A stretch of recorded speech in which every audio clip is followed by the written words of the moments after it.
Il était une fois, dans un grand village lumineux, un couple gentil nommé Shima et Akashi. Ils avaient une petite maison douillette remplie d'amour mais sans enfant pour la partager. Shima et Akashi souhaitaient avoir un enfant pour remplir leur maison de rire et de joie. Un jour, ils sont allés dans un endroit appelé l'orphelinat où vivaient des enfants sans mère ni père. Là, ils ont rencontré une petite fille nommée Hugo. Hugo avait un grand sourire et des yeux gentils qui brillaient comme les étoiles. Quand Takashi et Shima l'ont vu, leurs cœurs se sont réchauffés et ils se sont sentis heureux. « Bonjour, Hugo », dit Akashi avec un sourire doux. « Salut », répondit Hugo, sa voix aussi joyeuse qu'un oiseau chanteur. Shima et Akashi ont joué avec Hugo et ils ont tous ri ensemble. C'était comme de la magie, ils sentaient qu'Hugo était la pièce manquante de leur puzzle familial. Alors, ils ont pris une grande décision. « Aimerais-tu venir vivre avec nous dans notre maison douillette ?» demanda Shima, sa voix pleine d'espoir. Les yeux d'Hugo s'illuminèrent et elle hocha la tête, son cœur rempli de bonheur. « Oui, s'il vous plaît », dit-elle en sautillant un peu d'excitation. Et ainsi, Shima et Akashi prirent la main d'Hugo et ensemble, ils rentrèrent chez eux, prêts à commencer une nouvelle vie pleine d'aventures et d'amour. Hugo n'était plus seulement une petite fille à l'orphelinat, elle était maintenant une fille bien-aimée dans une famille qu'il avait choisie de tout leur cœur. Dès ce jour, leur maison ne fut plus jamais silencieuse. Elle fut remplie de rires, de chansons et des petits pas joyeux, créant des souvenirs heureux dans leur petite maison douillette. Hugo se sentit rapidement comme si elle avait toujours été destinée à être avec Shima et Akashi. Chaque matin, elle se réveillait avec des câlins chaleureux et l'odeur délicieuse du petit déjeuner. Akashi apprit à Hugo comment cuisiner et Shima lui montra comment planter des fleurs qui dansaient au soleil. Les journées d'Hugo étaient pleines de nouvelles choses à apprendre et à faire, et chaque nuit, elle s'endormait en écoutant les histoires du soir d'Akashi sur les étoiles qui murmuraient à la lune. Un jour, Akashi eut une nouvelle très spéciale. « Hugo, tu vas devenir une grande sœur », dit-elle, les yeux scintillants d'excitation. Le cœur d'Hugo sauta de joie. « Vraiment ?» s'exclama-t-elle en applaudissant. « Oui, vraiment », rit Shima en soulevant Hugo dans les airs. « Pas seulement un bébé, mais deux. » Quelques mois plus tard, la maison fut remplie de rires et de petits cris supplémentaires. Akashi et Shima accueillirent des jumelles, Oluchi et Obube. Les jumelles avaient des cheveux bouclés et riaient comme de petites clochettes. Hugo aima ses nouvelles sœurs immédiatement. Elle aidait Akashi en pliant de petites chaussettes et en chantant des berceuses qui faisaient gigoter et sourire les jumelles. La maison semblait plus pleine avec Oluchi et Obube, chaque coin résonnait des sons des bébés et de leurs gazouillis. Hugo montrait à ses sœurs comment faire des grimaces et souffler des framboises. La nuit, la famille se blottissait ensemble, les jumelles serrées entre eux, et Shima racontait des histoires de chevaliers courageux et de princesses intelligentes. Avec chaque jour qui passait, Hugo se sentait de plus en plus partie de cette famille merveilleuse. Akashi et Shima faisaient en sorte qu'Hugo sache combien il l'aimait et Hugo aimait ses petites sœurs tellement qu'elles ne pouvaient pas se souvenir d'un temps avant elle. Le bonheur de la famille grandissait comme les fleurs dans leur jardin, éclatant et s'épanouissant sous la chaleur du soleil. Et ainsi, avec des cœurs pleins d'amour, les jours de la famille dansaient, cousus ensemble de sourires et de doux moments. Un soir venteux, alors que le ciel était peint de nuages, quelque chose de très triste arriva. Shima et Akashi revenaient du marché quand leur voiture eut un gros accident. Ce fut si soudain que tout le village ressentit un frisson glacial cette nuit-là. La petite maison douillette n'entendit pas d'histoire au coucher ni ne vit de sourire. Shima et Akashi rejoignirent les étoiles, laissant Hugo, Oluchi et Obube toutes seules. Les jours suivants furent calmes et gris. Les sœurs se serraient beaucoup, essayant de comprendre pourquoi leur maman et leur papa ne rentraient pas à la maison. Hugo, étant l'aîné, essayait d'être forte pour Oluchi et Obube. Elle essuyait leurs larmes et leur faisait de la bouillie, mais quand elle était seule, Hugo regardait les étoiles et murmurait « Vous me manquez, maman et papa ». Même si leur cœur était lourd, il y avait encore une ferme à s'occuper. La ferme était remplie de poules caquetant, de vaches meuglant et de champs de légumes qui avaient besoin d'être soignés. Shima et Akashi avaient aimé leur ferme et maintenant c'était tout ce qu'il restait aux sœurs. Au fil des saisons, la ferme continuait à subvenir aux besoins des sœurs.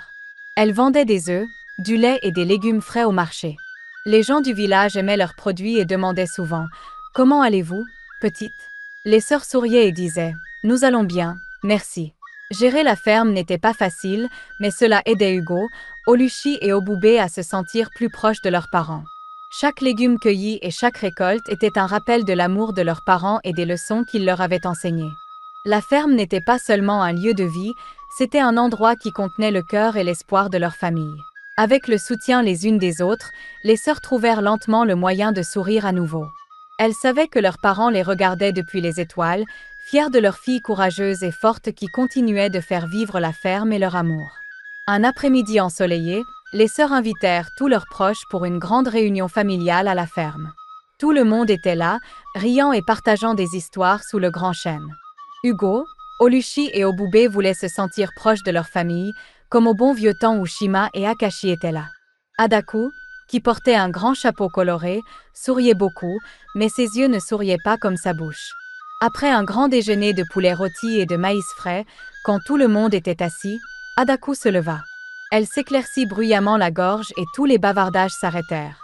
Tout le monde la regarda. « J'ai quelque chose de très important à dire », commença Adaku, sa voix sérieuse. « Cela concerne Hugo. » Elle s'arrêta, regardant autour d'elle les visages curieux. Hugo ressentit une sensation étrange dans son estomac, comme quand on est sur le point de descendre un grand toboggan. Adaku continua. « Hugo ici n'est pas vraiment la fille de Shima et Akashi. Elle a été adoptée. » Des chuchotements se répandirent dans la foule comme des abeilles occupées. Le cœur d'Hugo se serra. Elle regarda ses sœurs qui lui serrèrent les mains fermement. Adaku ajouta, sa voix tranchante comme un couteau, « Je crois qu'Hugo essaie de tout prendre à Oluchi et Obube. Elle veut la ferme et toute la fortune pour elle-même. » Des exclamations et des murmures remplirent l'air. Hugo sentit des larmes lui piquer les yeux. Ce n'était pas vrai, elle aimait ses sœurs plus que tout. Mais les mots d'Adaku étaient comme de petites graines de doute et bientôt les chuchotements devinrent des questions bruyantes et des regards en colère de certains des proches. Oluchi se leva, son visage aussi rouge que les tomates qu'elle cultivait. « Ce n'est pas vrai !» cria-t-elle. Obube se leva aussi, hochant vigoureusement la tête. « Hugo est notre sœur, quoi qu'il arrive. » Mais le poison de la cupidité avait déjà commencé à faire effet.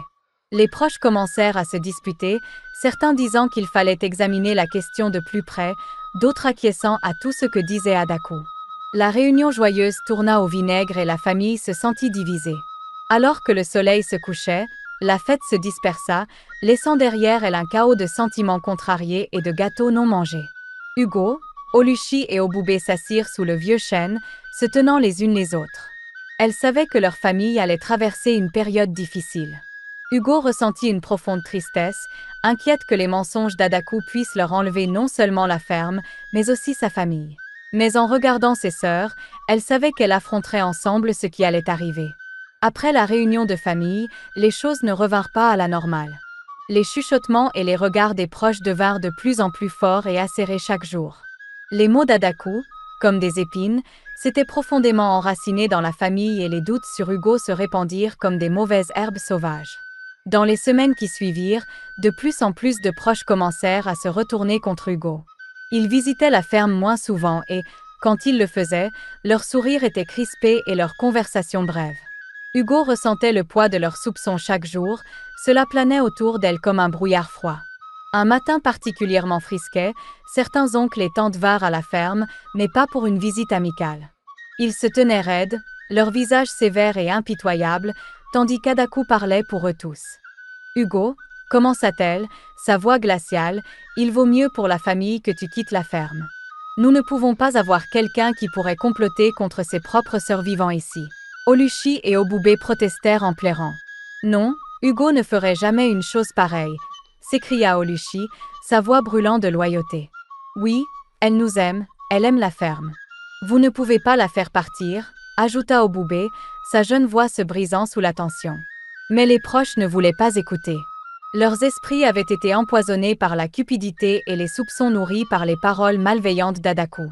Ils croyaient que chasser Hugo était le seul moyen de protéger les biens de la famille. Hugo resta là, le cœur brisé en morceaux. Elle chercha dans les visages de sa famille un signe de confiance ou d'amour, mais elle ne vit que des yeux froids et des cœurs fermés. Le cœur lourd, Hugo fit une petite valise avec ses affaires les plus précieuses, une photo d'elle avec Shima et Akashi, son livre préféré et le petit cheval en bois que Shima avait sculpté pour elle. « Je vous aime, Oluchi et Obube », dit Hugo en serrant ses sœurs dans ses bras, sa voix un murmure parmi les cris. « Rappelez-vous, quoi qu'il arrive, je suis toujours votre sœur. » Les larmes coulant sur son visage, Hugo quitta la ferme, la seule maison qu'elle ait jamais connue. Derrière elle, Oluchi et Obubé pleuraient, leurs sanglots résonnant dans les oreilles d'Hugo alors qu'elle marchait vers un avenir incertain, seule et trahie. Hugo s'éloigna du village, ses pensées tourbillonnant comme des feuilles dans une tempête. Les champs ondulants de la ferme et les pièces remplies de rires semblaient désormais un rêve lointain. Alors que le soleil se couchait, projetant de longues ombres sur son chemin, Hugo ressentit la piqûre aiguë de l'isolement. Mais au fond d'elle, une petite flamme d'espoir vacillait obstinément. Un jour, d'une manière ou d'une autre, elle trouverait un moyen de prouver son amour et sa loyauté à sa famille et de retrouver sa place à la maison. Hugo s'éloigna du village lumineux où elle avait grandi. Elle se retrouva dans un endroit plus petit et plus calme où personne ne connaissait son nom. Les journées étaient longues et les nuits encore plus longues. Hugo manquait terriblement à ses sœurs et s'asseyait souvent sous les étoiles, espérant qu'elles regardaient le même ciel. Trouver du travail était difficile, mais Hugo était déterminé. Elle se souvenait de tout ce que Shima lui avait appris sur la culture des plantes, alors elle trouva un petit bout de terrain à la lisière du village et commença à cultiver des légumes. Ses mains devinrent rugueuses à cause du sol et son visage bronzé sous le soleil, mais voir les choses pousser la rapprochait un peu de chez elle. Hugo vendait ses légumes au marché local. Elle ne gagnait pas beaucoup, mais c'était suffisant pour acheter de la nourriture et louer une petite chambre dans une vieille auberge. L'aubergiste était une vieille femme gentille qui rappelait à Hugo Akashi. Elle ne parlait pas beaucoup, mais ses hochements de tête et sa bouillie chaude faisaient sentir Hugo la bienvenue. Même si elle arrivait à joindre les deux bouts, la vie n'était pas facile. Hugo manquait les rires d'Oluchi et Obubé, le confort de leur grande cuisine douillette et la sécurité de son propre lit. Mais elle ne laissa jamais ses difficultés rendre son cœur froid. Elle partageait le peu qu'elle avait avec d'autres qui luttaient, se souvenant comment ses parents lui avaient appris à être gentille et généreuse. Chaque nuit avant de s'endormir, Hugo pensait à ses sœurs. Elle espérait qu'elle était en sécurité et heureuse. Elle espérait qu'elle savait qu'elle n'était pas partie parce qu'elle le voulait. Surtout, elle espérait qu'un jour elle comprendrait pourquoi les choses s'étaient passées ainsi et lui pardonnerait d'être partie. Hugo tenait un petit journal où elle écrivait ses pensées et ses sentiments. Elle écrivait sur sa nouvelle vie, les gens qu'elle rencontrait et ses rêves de retour à la maison. Elle écrivait sur son amour pour ses sœurs et comment elle souhaitait les revoir. Avec chaque mot, elle envoyait un vœu silencieux dans le monde, espérant qu'il trouverait son chemin vers Oluchi et Obubé. Au fil des saisons, Hugo devenait plus forte, les difficultés la façonnant comme les pierres de rivière, lisses et durables. Elle savait que, quoi qu'il arrive, elle devait maintenir son intégrité et garder l'espoir vivant d'un avenir où elle pourrait être réunie avec sa famille. Et ainsi, chaque jour qui passait, Hugo travaillait, attendait et espérait avoir une chance de retourner chez elle et de serrer ses sœurs dans ses bras une fois de plus. De retour à la ferme, Oluchi et Obubé ressentaient le vide laissé par l'absence d'Hugo. Chaque jour semblait plus gris que le précédent et les rires qui remplissaient autrefois la ferme s'étaient tus. Pourtant, au milieu de leur tristesse, les sœurs prenaient de plus en plus conscience des véritables intentions des proches. Oluchi et Obubé décidèrent de tester les intentions de leur tante et oncle qui avaient été si rapides à croire à Daku et à chasser Hugo. Elles prétendirent être naïves et incertaines quant à la gestion de la ferme, observant de près la réaction de leurs proches. Un soir, lors d'une conversation informelle avec les proches, Obubé mentionna: « Nous ne sommes tout simplement pas sûrs de pouvoir gérer toutes les affaires de papa seul, c'est tellement accablant pour nous, sa voix vacillant juste assez pour paraître convaincante. » Les proches échangèrent des regards rapides et Adaku, toujours prête à prendre le contrôle, prit la parole. « Eh bien, peut-être qu'il est temps de considérer la vente d'une partie des terres. Cela allégerait certainement votre fardeau et nous pourrions aider à gérer les finances de la vente. » Oluchi fronça les sourcils, prétendant considérer l'idée. « Je suppose que cela pourrait fonctionner, nous voulons juste ce qu'il y a de mieux pour la famille. » Ces mots étaient un appât que beaucoup de proches prirent avec empressement. Au cours des semaines suivantes, Oluchi et Obubé observèrent leurs proches discuter de plans entre eux, suggérant souvent des moyens de vendre des parcelles de la ferme. Les sœurs faisaient semblant d'être d'accord, mais ne signaient jamais de papier ni ne concluaient d'accord. Elles remarquèrent comment certains proches, qui ne s'étaient jamais intéressés aux activités de la ferme, avaient soudainement beaucoup d'idées sur l'amélioration de la ferme, des idées qui impliquaient toujours la vente de biens précieux ou la réduction des coûts qui affectaient les moyens de subsistance des travailleurs. La confirmation finale de la cupidité de leurs proches vint lorsqu'elles surprirent une conversation entre Adaku et l'oncle Joe. Ils étaient dans la grange, parlant à voix basse et avec enthousiasme. Une fois que les filles auront accepté de vendre le champ du Nord, nous pourrons les pousser pour les verger ensuite. Elles ne connaissent pas la valeur de ce qu'elles ont. Nous allons faire fortune. En entendant cela, Oluchi et Obube ressentirent une vague glaciale de réalisation. Les proches ne se souciaient pas de l'héritage que leurs parents voulaient leur laisser, ils ne se souciaient que de combien d'argent ils pouvaient en tirer.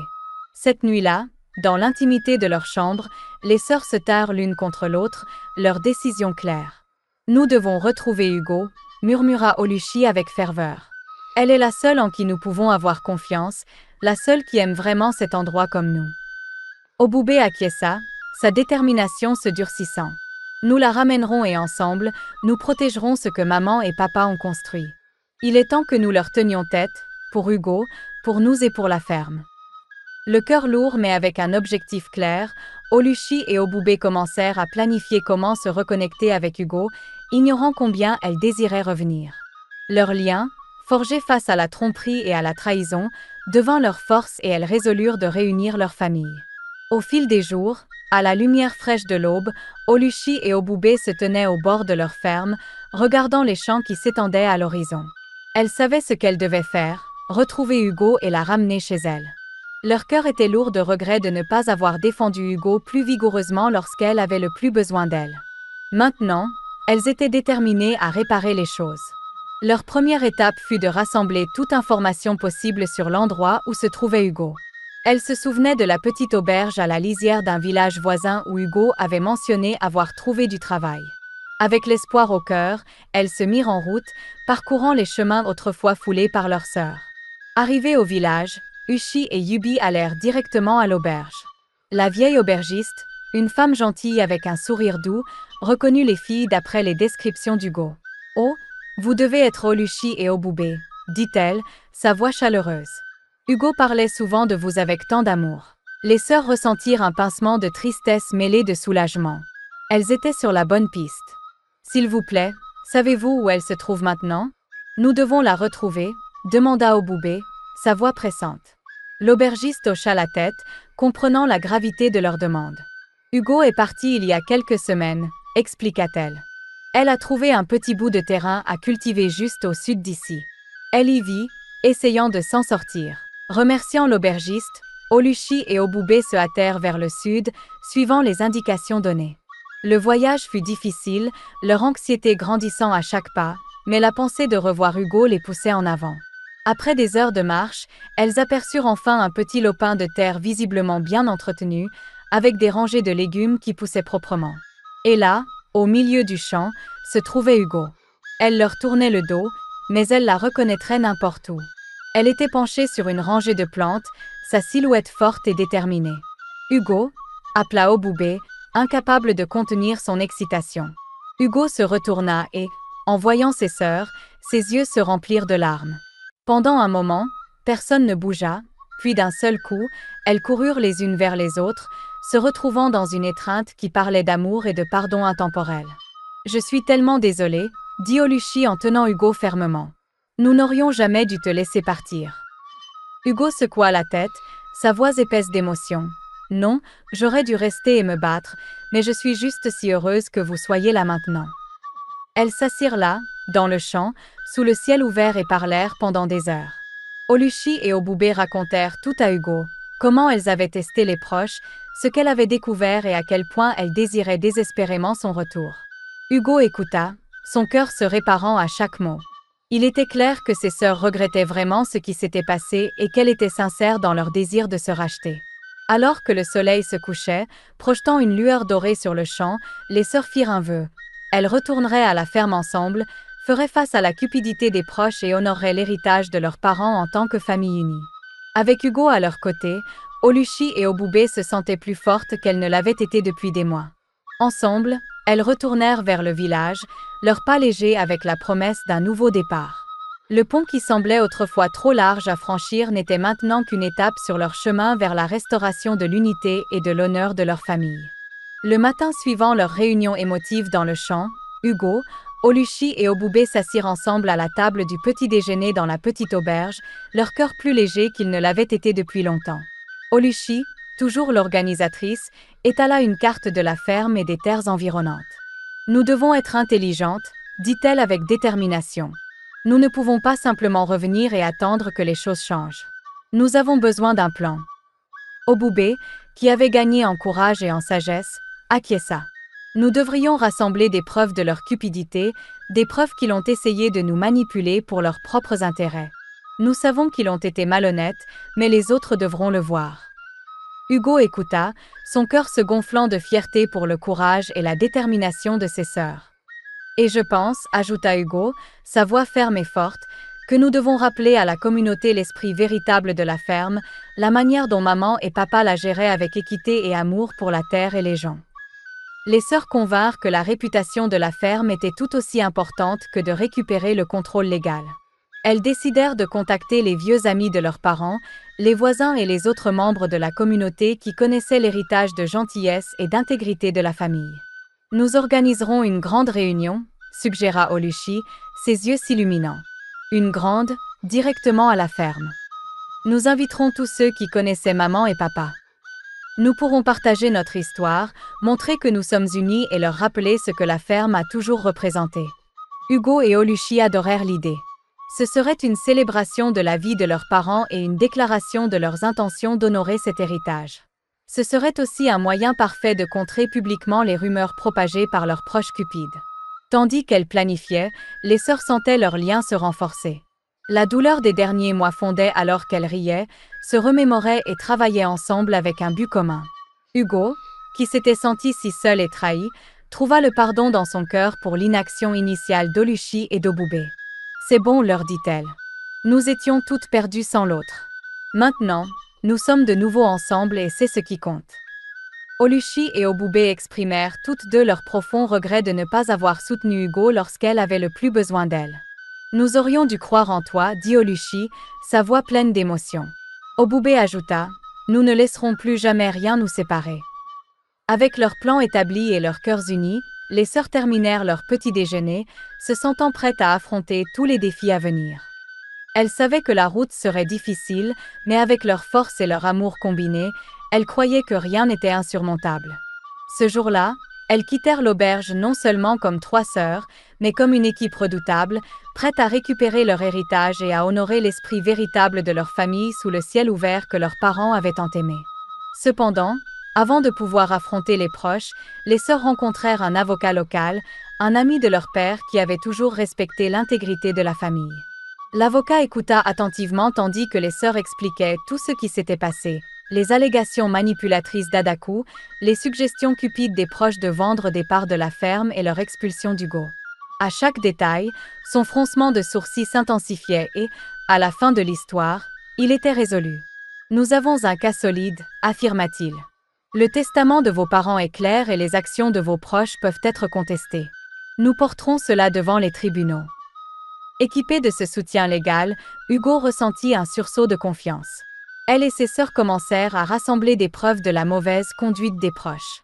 Elles collectèrent des déclarations de travailleurs fidèles de la ferme qui avaient été témoins des manigances des proches et de membres de la communauté qui pouvaient témoigner du caractère des sœurs et de leur droit de propriété légitime. Une fois prêtes, elles convoquèrent une réunion avec les proches à la ferme. L'atmosphère était tendue à l'arrivée d'Adaku et des autres, leurs visages mélangeant défi et surprise face au front uni des sœurs. Hugo resta forte, flanquée de Oluchi et Oboubé, alors qu'elle s'adressait au groupe. « Nous savons ce que vous essayez de faire, commença Hugo, sa voix ferme. Mais cette ferme nous appartient, comme le voulaient nos parents. Nous prenons des mesures légales pour garantir que justice soit rendue. » Adaku tenta d'interrompre, sa voix stridente de colère, mais Oluchi avança. « Nous avons des preuves de tout, dit-elle en brandissant un dossier épais de documents, et nous ne sommes pas seuls dans cette lutte. La communauté nous soutient et la loi est de notre côté. » Les proches, face à la détermination des sœurs et à la menace de répercussions légales, commencèrent à faiblir. Certains détournèrent le regard de honte, tandis que d'autres murmuraient entre leurs dents, réalisant que le jeu était terminé. Dans les semaines qui suivirent, les procédures légales se déroulèrent. La salle d'audience devint un champ de bataille où l'unité des sœurs et les preuves qu'elle avait recueillies parlèrent d'elles-mêmes. Le juge, après avoir examiné le dossier, se prononça en faveur d'Hugo, Oluchi et Oboubé. Les revendications des proches furent rejetées et le contrôle total de la ferme et de ses biens fut légalement restitué aux sœurs. Lorsque le verdict fut annoncé, un poids se souleva des épaules des sœurs. Elles s'embrassèrent, des larmes de soulagement et de joie se mêlant à un sentiment de réhabilitation. À l'extérieur du tribunal, elles furent accueillies par des acclamations de nombreux membres de la communauté venus les soutenir. Avec la ferme officiellement de nouveau en leur possession, Hugo, Oluchi et Obube retournèrent sur leurs terres, le soleil se couchant derrière elles, projetant de longues ombres sur le chemin.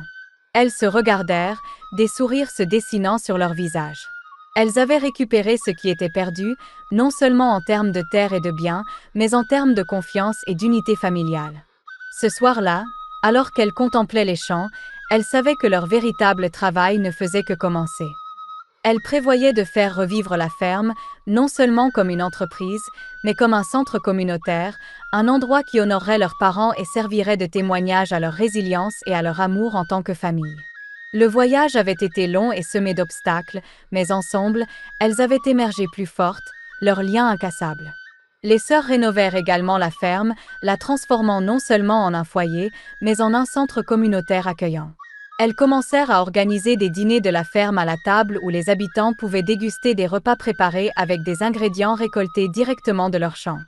Ces événements devinrent rapidement populaires, renforçant les liens communautaires et améliorant la réputation de la ferme.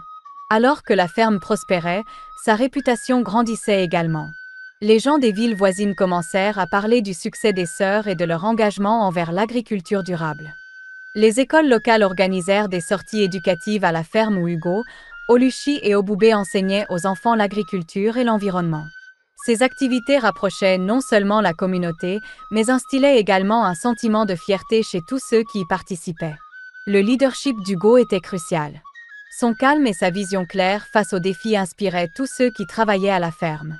Les travailleurs, qui avaient été avec la famille depuis des années, ressentaient un renouveau de leur sens du but et de la fierté dans leur travail.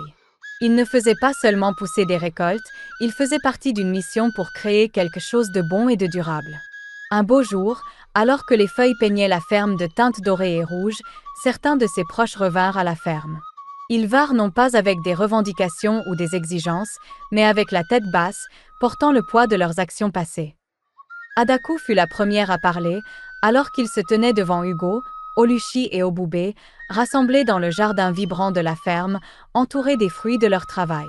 Nous avions tort, admit Adaku, sa voix tremblant légèrement, un contraste frappant avec sa confiance habituelle. Vos parents seraient fiers de ce que vous avez accompli ici, et nous avons laissé la cupidité nous aveugler à cette vérité. Les autres proches acquiescèrent, chacun prenant son tour pour exprimer ses remords. Nous voyons maintenant combien cette ferme et votre famille signifient pour la communauté. Vous avez restauré son esprit. Ce faisant, nous avez rappelé les valeurs que Shima et Akashi défendaient, ajouta un oncle, ses yeux rencontrant les regards déterminés des sœurs. Hugo, qui avait beaucoup appris sur le pardon et la force qu'il nécessitait pendant son temps loin de la famille, sentit son cœur s'adoucir. Elle regarda Oluchi et Obube, trouvant dans leurs yeux un accord silencieux. « Nous apprécions vos mots, répondit Hugo, sa voix ferme mais aimable. Nos parents nous ont appris à valoriser la famille et le pardon. Nous espérons qu'à l'avenir, nous pourrons tous nous rappeler l'importance de ces liens et travailler ensemble pour soutenir non seulement la ferme, mais aussi les uns les autres. » Les proches acceptèrent, exprimant leur désir d'aider de toutes les manières possibles. Au cours des semaines suivantes, ils participèrent aux activités de la ferme, contribuant sincèrement à ces opérations. Ils aidèrent pendant la saison des récoltes et se joignirent aux événements communautaires organisés par les sœurs. Cette participation n'était pas seulement une rédemption pour leurs méfaits passés, mais un effort sincère pour faire partie de l'avenir de la ferme et de la famille. Oluchi et Obube trouvèrent du réconfort dans les relations guéries, témoignant des changements positifs chez leurs tantes et oncles. Les réunions de famille résonnaient maintenant de vrais rires et d'histoires partagées, tissant à nouveau le tissu de la famille ensemble. Alors que la nuit avançait, elles restèrent sur le porche, partageant des histoires et des plans, riant et essuyant parfois une larme. La ferme autour d'elles bourdonnait des sons tranquilles de la nuit, les grillons chantant et le bruissement des feuilles dans la brise légère. Alors que les sœurs se disaient finalement bonne nuit et se retiraient dans la maison qui avait été leur foyer d'enfance et maintenant leur bastion adulte, elles savaient que peu importe ce que l'avenir leur réservait, elles l'affronteraient en tant que famille, unie et forte. L'héritage de leur ferme et de leur famille n'était pas seulement préservé, il prospérait, un phare d'espoir et un symbole de ce qui peut être accompli lorsque les cœurs sont déterminés à préserver la bonté du passé tout en construisant un avenir vibrant. J'espère que vous avez apprécié l'histoire. Si c'est le cas, merci de liker la vidéo, de commenter ce que vous avez appris de ce conte et de ne pas oublier de vous abonner à la chaîne pour plus de contes enchanteurs comme celui-ci. Merci.